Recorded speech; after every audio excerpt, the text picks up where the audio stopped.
নমস্কার বন্ধুরা, আমি গৌরব। তো আজকে আমি কথা বলবো ইন্ডিয়ান সিনেমার কয়েকটি আপডেট নিয়ে। তা প্রথম যেই আপডেটটি দেবো সেটি হচ্ছে রামায়ণ সিনেমার জন্য রকিং স্টার ইয়াশ 100 কোটি টাকা চার্জ করছে।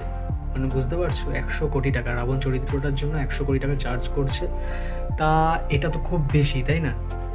একটা ভিলেন হিসাবে এতটা চার্জ, রাবণ তো একটা ভিলেনই হবে। তা আমি বলবো এই সিনেমার 3টে পার্ট আসবে রামায়ণের। তা ইয়াশকে প্রথম পার্টে কিন্তু খুব কেমিও টাইপের তাকে দেখা যাবে, খুব লাস্টে দেখা যাবে। আর যেই 2টো পার্টে আছে সেটা ভালোভাবে দেখাবে, কারণ প্রথম পার্টে রামায়ণ রাম ও সীতাকে নিয়েই বেশি দেখানো হবে। ঠিক আছে? তা আমি বলবো 3টে সিনেমা 3টে পার্ট আসবে, 3টে সিনেমা মিলিয়ে 100 কোটি টাকা চার্জ করছে রাবণ চরিত্রে। তাহলে ঠিকই আছে, ঠিক আছে। এটা ভেবো না যে একটা সিনেমার জন্য 3টে কিন্তু সিনেমা আসবে। রামায়ণের প্রথম পার্ট আসবে, সেকেন্ড পার্ট আসবে, থার্ড পার্ট আসবে। তা 3টে সিনেমার জন্য 100 কোটি টাকা চার্জ করছে। আর রকিং স্টার ইয়াশ কেজিএফ সিনেমার পর যা তার একটা ব্র্যান্ডে পরিণত হয়েছে সেটা তো সবাই জানো এখন।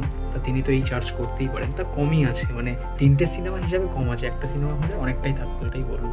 তা আমি এরপরে বলবো যে পুষ্পা 2 তো রিলিজ হবে, তোমরা সবাই জানো, সেটা আমি বলেছি আগের ভিডিওতে। ঠিক আছে, আগে কোনো একটা ভিডিওতে। তা আমি বলবো পুষ্পা 3-এরও কিন্তু শুটিং শুরু হবে। শোনা যাচ্ছে কিছু কিছু শুটিং পুষ্পা 2 এর সাথেও নাকি করছে, তারা শুরু করে দিয়েছে।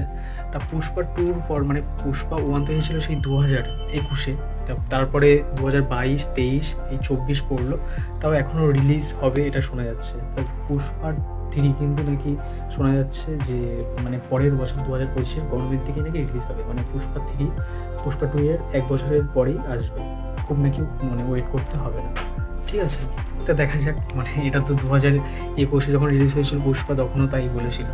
তা জানি না কি হয়, যে এটাই খবর পেলাম তাই তোমাদের জানালাম। এবার কথা বলবো দেবের অনেক দিন আগের একটি সিনেমা কমান্ডো বলে, যেটি বাংলাদেশে শুটিং হয়েছিল অনেকটা।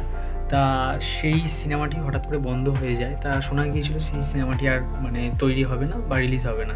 তা কিন্তু এখন শোনা যাচ্ছে দেব এন্টারটেনমেন্টস দেব নিজের প্রোডাকশন থেকে সেই সিনেমার শুটিং আবার চালু করবে, সেই সিনেমাটি তিনি মুক্তি দেবেন। তা বাংলাদেশের যেই প্রোডাকশনটা ছিল, এই যেই পরিচালক ছিল তারা হয়তো থাকবে না, দেব এখানে একজন নতুন পরিচালক নেবেন। ঠিক আছে, সেটা তাদের ব্যাপার, কি কথাবার্তা চলছে তাদের মধ্যে। তা দেব এন্টারটেনমেন্টসের ব্যানারেই কিন্তু এই সিনেমাটি শুটিং শুরু হবে। তা আগের যেই সব শুটিং বাংলাদেশে হয়েছে সেইগুলো কিন্তু বাদ দেবে না, সেইগুলো সিনেমায় থাকবে। তারপরে কিছু কিছু অংশ শুটিং করা হবে। তা বাংলাদেশে তো বেশি শুটিং শ্যুট করার কথা ছিল এই সিনেমাটি, এটা তো বাংলাদেশেরই সিনেমা ছিল। তা এটা ইন্ডিয়ায় কিছু কিছু জায়গায় শুটিং করার কথা ছিল, তো এখন ইন্ডিয়াতেই বেশি শুটিং হবে, এটাই শোনা যাচ্ছে। আর নায়িকা হিসাবে আমার নায়িকাটার নাম ভুলে যাচ্ছি, যিনি ছিলেন তিনি নাকি থাকবেন। তাই এবার কথা বলবো লোকেশ কানাগরাজ, যে এলসিইউ ইউনিভার্সটা তৈরি করেছে। লিও এসেছে, বিক্রম এসেছে, কাইতি এসেছে।